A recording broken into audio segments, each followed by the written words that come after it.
बहुत ध्यान से सुनिए सब लोग। तो जयपुर के राजा की पुत्री मदन मोहन जी की सेवा करती थी। मदन मोहन जी को लाड़ लड़ाती, पूरे दिन उन्हीं को सजाती रहती, उन्हीं का श्रृंगार करती, सेवा करती। राजा स्वयं गोविंद देव जी की सेवा करते और उनकी जो पत्नी थी वो गोपीनाथ जी की, मतलब पूरा परिवार ही तीनों ठाकुर की सेवा करते थे। अलग अलग भवन में, अलग अलग महलों में ठाकुर जी विराजते थे। तो राजा की पुत्री का विवाह हुआ करौली राजस्थान में, जहां मदन मोहन जी अभी विराजते हैं। तो राजा की पुत्री का जब विवाह हुआ तो पुत्री से राजा ने कहा, बिटिया ये बताओ तुम्हारा विवाह है, तुमको हम दहेज में क्या दें? वैसे तो हमने सब दिया, लेकिन फिर भी तुम्हारी कोई इच्छा हो तो मांगो। उसने कहा, पिताजी मुझे सबसे ज्यादा प्रेम श्री मदन मोहन जी से है। आप माता जी और पूरा परिवार गोविंद देव जी गोपीनाथ जी की सेवा किया करो। मदन मोहन जी को मैं ले जाऊं अपने साथ, अपने ससुराल में इनकी सेवा करूंगी। बड़ी अच्छी कथा है, ध्यान से सुनना। राजा रोने लगा, अपनी पुत्री के चरणों में सर झुका के बोला, मुझे क्षमा कर दे पुत्री, तू जो मांगेगी सो दूंगा, पर ये मेरे हृदय है, मैं इनको नहीं दे सकता। मैं वृंदावन से मुगलों से बचा करके इनको लेके आया हूं। वैसे तो ठाकुर जी को बचने की कोई आवश्यकता नहीं, ठाकुर जी कृपा करके आए हैं जयपुर में राजा के ऊपर, पर इनको देख करके मेरे प्राण बचते हैं।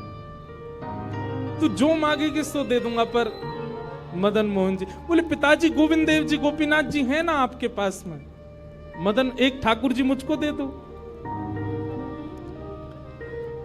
यहां राजा की जिद हो गई, नहीं दूंगा। पुत्री की जिद हो गई कि मुझे तो चाहिए, नहीं तो मैं विदाई नहीं होंगी। राजा की पत्नी ने भी कहा, अब इतनी कह रही है तो आप दे दीजिए ना, हमारे पास 2 ठाकुर हैं, इनकी सेवा हम करेंगे विस्तार से। और वैसे भी मदन मोहन जी की पूरी सेवा बचपन से उसने ही की है। तो राजा ने एक प्रस्ताव रखा। बोले, अच्छा पुत्री एक काम करते हैं। बोले, क्या? मैं तेरी आंख पे पट्टी बांधूंगा और आंख पे पट्टी बांध करके मदन मोहन जी जैसे 7 स्वरूप तेरे सामने खड़ा करूंगा, जिनमें से 6 स्वरूप जो होंगे वो मैं बनवाऊंगा और 1 स्वरूप वास्तविक मदन मोहन जी होंगे। आंख पे पट्टी बांध करके तुझे स्पर्श करके अगर तूने असली मदन मोहन जी को पहचान लिया तो मैं ये मान जाऊंगा कि तू नहीं, ठाकुर जी तेरे संग जाना चाहते हैं। ठाकुर जी की इच्छा पता चल जाएगी। तो राजकुमारी बोली, ठीक है, आप ये प्रयोजन कीजिए। राजा ने महाराज कारीगरों को बुलवाया और मदन मोहन जी के डिट्टो कॉपी 6 स्वरूप बनवाए और 6 स्वरूप बनवा करके मदन मोहन जी सहित 7 स्वरूपों को खड़ा किया।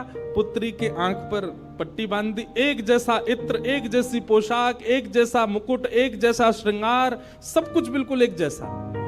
और कहा, पुत्री अब तू इनमें से जो 7 में से पहचान लेगी, अगर असली तेने पहचान लिए तो मैं तेरे संग भेज दूंगा। उसने हाँ तो बोल दिया, लेकिन वो कांपने लगी, घबराने लगी। जैसे ही उसने नेत्रबंद किए तो कथा ऐसी है कि वो रात्रि में जब सोई, अगले दिन परीक्षण होना था, तो रात्रि में जब सोई तो बहुत रोई और ठाकुर जी से कहने लगी, नाथ मैं आपसे बहुत प्रेम करती हूं, मैं आपके बगैर नहीं रह सकती, पर मेरे पिताजी की बहुत जिद है। अब कहीं मैं आपको नहीं पहचान पाई, मेरे तो प्राण ही निकल जाएंगे, विदा होना तो बहुत दूर की बात है।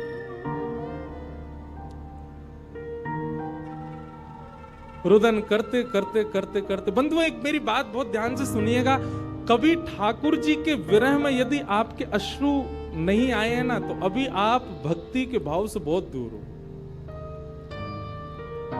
आपको वृंदावन जाना अच्छा लगता है, वृंदावन में घूमना अच्छा लगता है, राधा राधा नाम ध्वनि पर झूमना अच्छा लगता है, कथाएं प्रवचन सत्संग बढ़िया लगते हैं, ये सब एक प्रथम सोपान, प्रथम सीढ़ी है। पर प्रमुख सीढ़ी तो भजन मार्ग या भक्ति पथ की विरह है।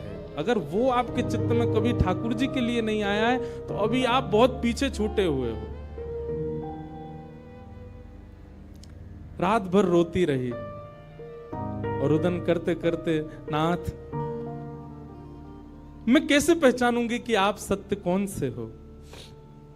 मदन मोहन जी उसके स्वप्न में आ गए और स्वप्न में आकर के बोले, तू चिंता मत करे, तेरो ही मन ना है मो ले जावे को, मेरो भी मन है रो तेरे संग जावे को।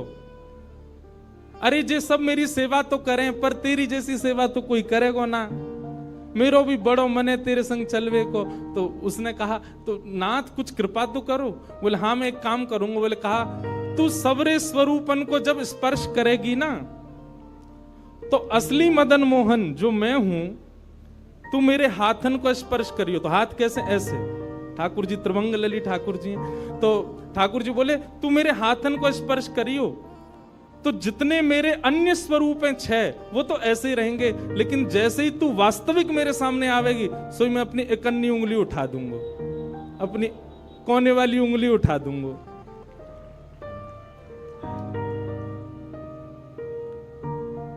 ठाकुर जी कितना प्रेम करते हैं अपने भक्त से।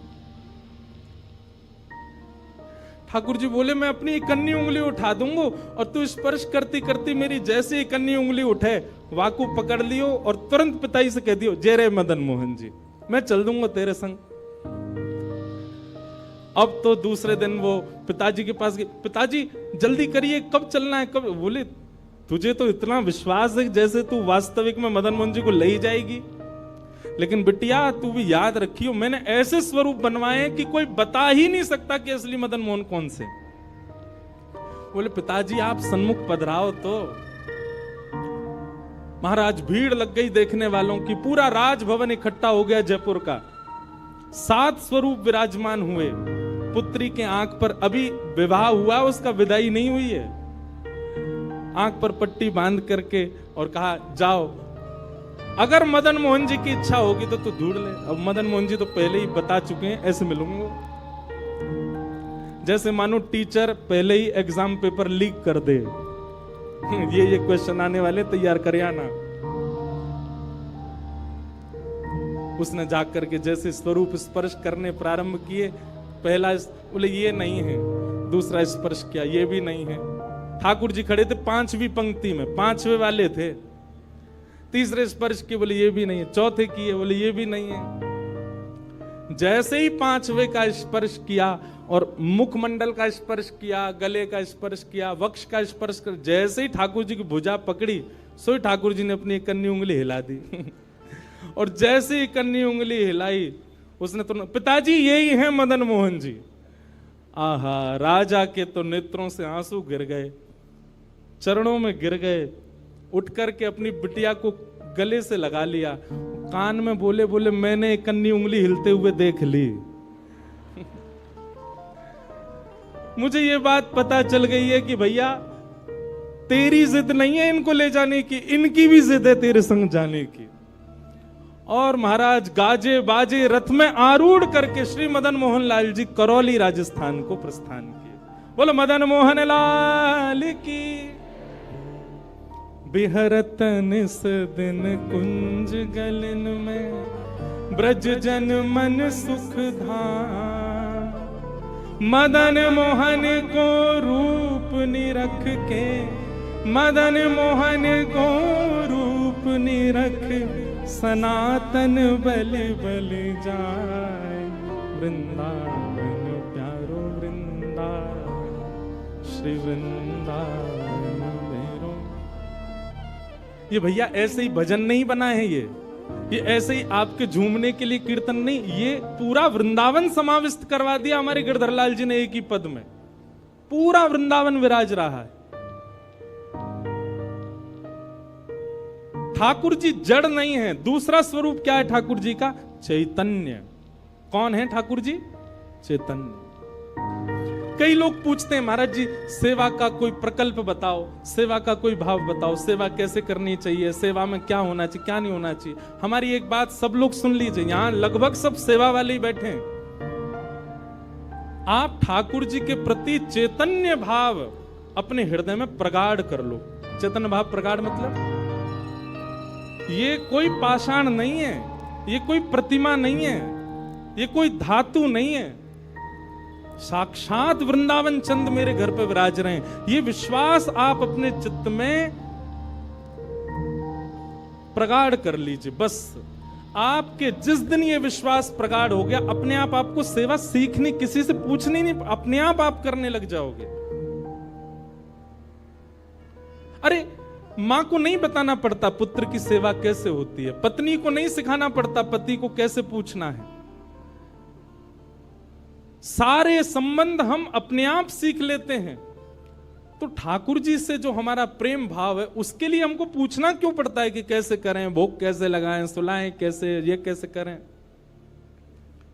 शास्त्रीय बात पीछे है, पहले आप प्रेम भाव में तो आओ।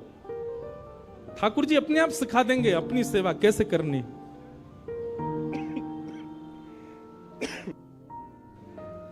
प्रेम भाव, उनके प्रति पाषाण की बुद्धि मत रखो, चैतन्य भाव रखो।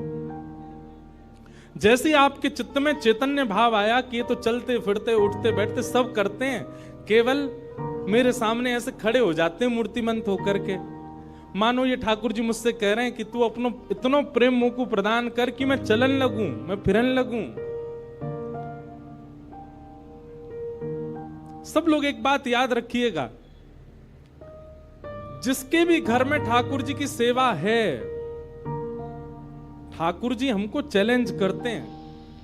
अगर तो में सामर्थ्य हो तो अपनी भक्ति से, अपने भाव से, अपने समस्त प्रयासों से तू मुझे चलवा के दिखा दे, तू मुझे बुलवा के दिखा दे।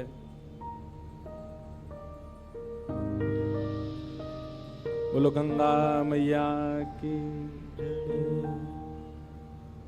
वापस प्रस्थान कर जाओ। महाराज जी हरिद्वार को प्रस्थान कर रहे हैं, महाराज जी के श्री चरणों में बार।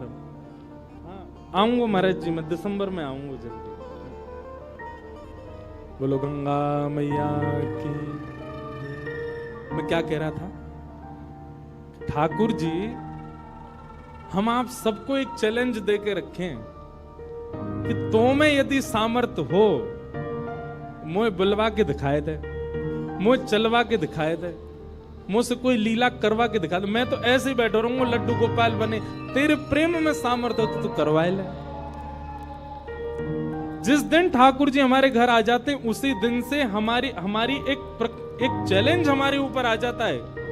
हम में सामर्थ्य हो, ठाकुर जी बोल के दिखा दें, ठाकुर जी कुछ करके दिखाएं। लेकिन हमको भी संतुष्टि है, ऐसे हैं तो ऐसे ही बैठे रहें। हमको लगता है ऐसे ही रहें, इससे ज्यादा कुछ करें नहीं। इसलिए ठाकुर जी को भी लगता है जब इसके चित्त में ही भाव नहीं है तो मैं और लीला क्यों ही करूं। चैतन्य भाव चित्त में लाओ। जैसे एक बालक जन्म लेता है तो माँ और पिता प्रतीक्षा करते हैं, अब ये कब बोलेगा, माँ कब बोलेगा, पापा कब बोलेगा, ये चलना कब सीखेगा, ये स्कूल कैसे जाएगा, ये बड़ा होकर के जॉब करेगा, बिजनेस आदि आदि सब भाव। ऐसे एक सेवक साधक के चित्त में भी अपने ठाकुर जी के प्रति भावना होनी चाहिए। ये बोलेंगे कब। हम एक बधाई गाते हैं ना नंदोत्सव में, उस बधाई में एक पंक्ति गाते हैं, धन्य घड़ी जब होए यशोदा मैया कह के बोले, नूपुर बांध दो चरणन में घुट मन डोले, नूपुर बांध दो चरणन में घुट मन डोले, पकड़े बाबा की उंगरिया तेरो ललना जुग जुग जीवेरी यशोदा मैया तेरो ललना। स्वामी जी हरिदास जी जब सेवा करते थे ना, तो ठाकुर जी बिहारी जी ऐसे ही नहीं रहते थे जैसे हमको दिख रहे हैं। स्वामी जी जैसे ही कपाट करते थे, सोई बिहारी जी बैठ जाते थे, बंसी वंसी सब नीचे करके हाथ सीधे कर लेते। मैं तो हार गयो पूरे दिन खड़े खड़े। स्वामी जी तुम बार बार पर्दा करते रहे करो। इसीलिए बिहारी जी में बार बार पर्दा आता। क्यों? ठाकुर जी उतनी देर बैठ लेते हैं, क्यों? खड़े खड़े थक गए। बहुत भाव है पर्दा के, पर एक भाव यह भी है। तो स्वामी जी को अनुभव होता है, तो इसका मतलब क्या है? ठाकुर जी लीला करते हैं, पर अब क्यों नहीं कर रहे? हमारे भीतर स्वामी जी जैसा भाव नहीं है। श्री हरिराम व्यास जी के विराज रहे ठाकुर जी बाबा के ठीक पीछे जुगल किशोर जी। मुंह को तो रूप देख के ही पता चल जाए कौन से ठाकुर जी हैं। जुगल किशोर जी, इनके चरित्र में आता है कि एक बार कोई साधक वंशी दे गया, और वंशी देख करके बोला हरिराम व्यास जी जुगल किशोर जी को वंशी पधरा देना, नई सोने की वंशी है। तो आपने श्रृंगार करके जैसे ही वंशी ठाकुर जी के हाथ ऐसे ही रहते हैं, तो वंशी पोली उसमें जैसे ही प्रवेश कराई, ठाकुर जी के हाथ का जो छिद्र है वो छोटा पड़ गया, वंशी बड़ी, लेकिन ज्यादा बड़ी नहीं, नेक बड़ी, नेक। तो व्यास जी ने थोड़ा श्रम किया, थोड़ा जोर लगाया कि वंशी कैसे भीतर जाए।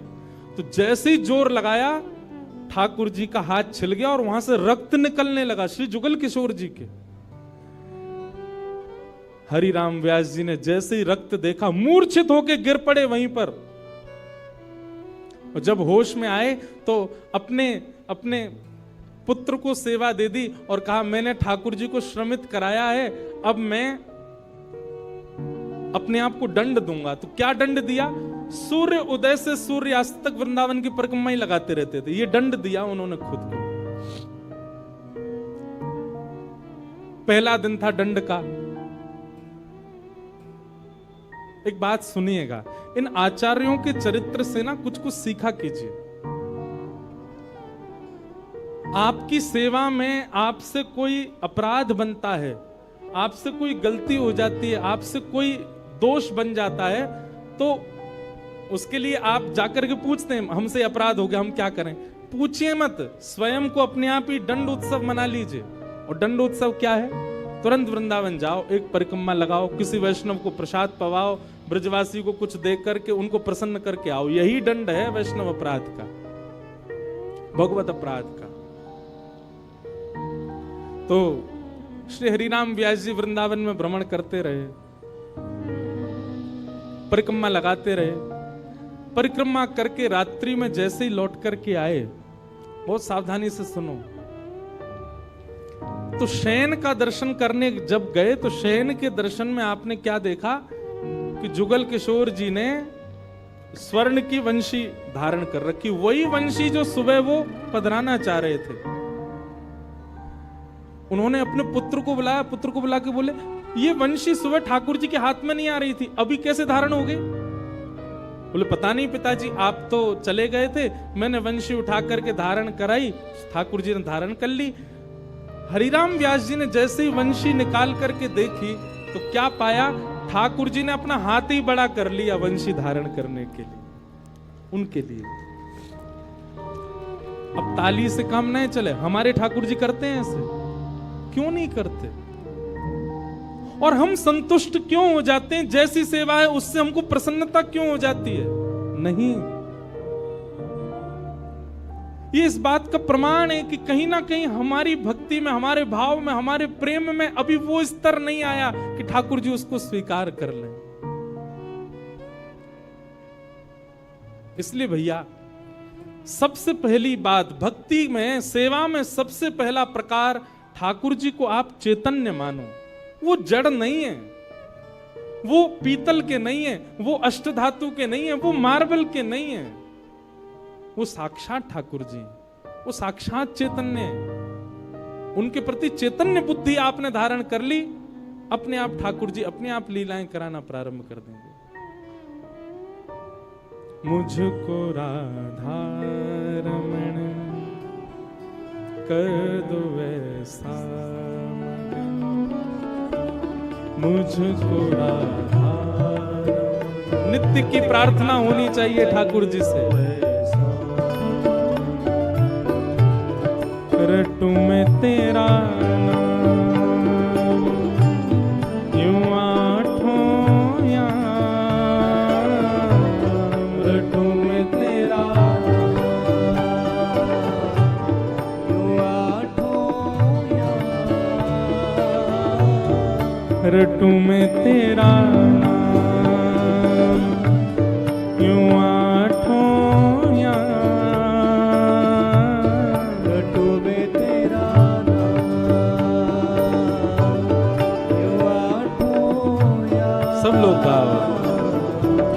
मुझको राधारमन कर दो ऐसा मगन, मुझको कर दो ऐसा। हो करुणा निधान मुझ पे कृपा कर रीझिए, करुणा निधान मुझ पे कृपा कर रीझिए, करुणा निधान मुझ पे कृपा कर रीझिए, करुणा निधान मुझ पे कृपा कर रीझिए, ब्रज में बसा के मोहे सेवा सुख दीजिए, ब्रज में बसा के मोहे सेवा सुख दीजिए, ओ ब्रज में बसा के मोहे सेवा सुख दीजिए, ब्रज में बसा के मोहे सेवा सुख दीजिए, और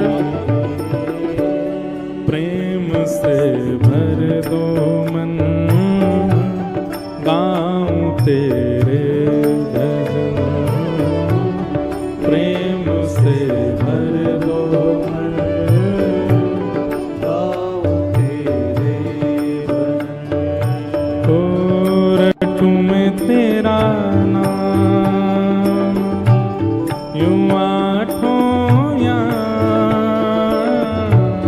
रटूं मैं तेरा नाम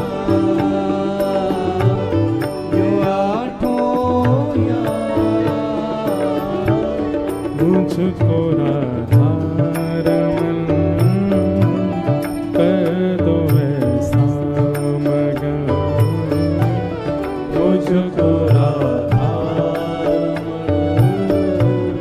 कर दो ऐसा। श्री राधारमण लाल की, करताल बजा के गाओ।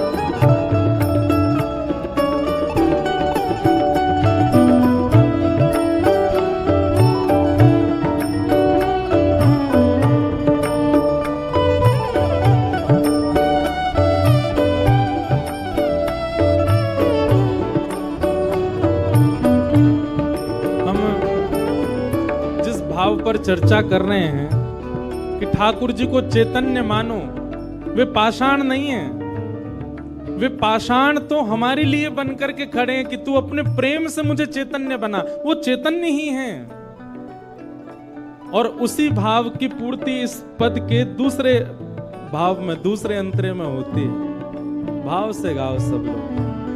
भाव भरे भूषणों से आपको सजाऊं मैं, भाव भरे भूषणों से आपको सजाऊं मैं, भाव भरे भूषणों से आपको सजाऊं मैं, भाव भरे भूषणों से आपको सजाऊं मैं, और नित नव भोज निज हाथों से पवाऊं मैं, नित नव भोज निज हाथों से पवाऊं मैं, ओ नित नव भोज निज हाथों से फवाऊं मैं, इतना बोझ दीजिए हाथों से पवाऊं।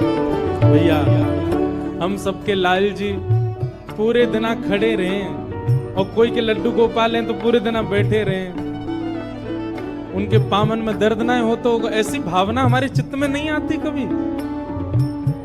नित्य की सेवा में एक काम किया कीजिए, रोज रात्रि अपने ठाकुर जी के चरण जरूर दबाया कीजिए। सिंथेटिक नहीं पर असली वाला इत्र मंगाइए, थोड़ा महंगा आएगा, मंगवाओ ठाकुर जी की सेवा के लिए, और चरणों में इत्र लगा करके, और फिर बड़े धीमे धीमे उंगलियों से। अच्छा एक बात और है, हमारे पुष्टि मार्ग के आचार्य कहते हैं ठाकुर जी की सेवा में अंगूठा का प्रयोग नहीं होना चाहिए। क्यों? कहीं भी जोर लगाना होता है हम अंगूठा का ही प्रयोग करते हैं। ठाकुर जी की सेवा में अगर आप अंगूठा लगाते हो ठाकुर जी को पीड़ा होती होगी, लग जाती होगी, इसलिए उंगलियों से सेवा का ही निधान होना चाहिए। कहीं उठा करके भी रखें तो अंगूठा से ठाकुर जी को बड़े आराम से स्पर्श करना चाहिए। शास्त्र हमारे आचार्य तो ऐसा कहते हैं कि अगर आपने अंगूठा का प्रयोग किया भी है तो श्रृंगार के बाद ठाकुर जी का एक अलग से भोग लगाओ। किस बात का? श्रम भोग। ठाकुर जी आपको दर्द हो गया होगा, हमने अंगूठा से दबाया आपको, इसलिए मंदिरों में श्रम भोग आता है। बेचारो बहुत हमारो ठाकुर वृंदावन को बड़ो हल्को सो, नेक में ही हार जाए, नेक जोर से सर दबाए दो, हाथ दबाए दो, पांव दबाए, थक जाए इतने में तो श्रम भोग लाओ। नित्य रात्रि में ठाकुर जी को शयन से पहले चरणों में इत्र जरूर सेवा किया करो।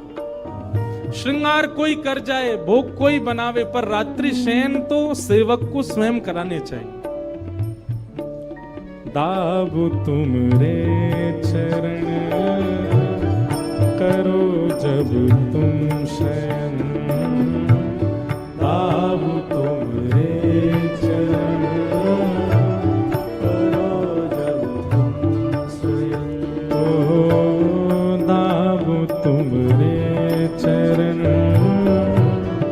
करो जब तुम शयन, दाबु तुमरे चरण करो जब तुम स्वयं। ओ रटू में तेरा नाम यूं आठों याम, रटू में तेरा नाम आठों याम, रटू में तेरा नाम यूं आठों याम, रटू में तेरा नाम भाव से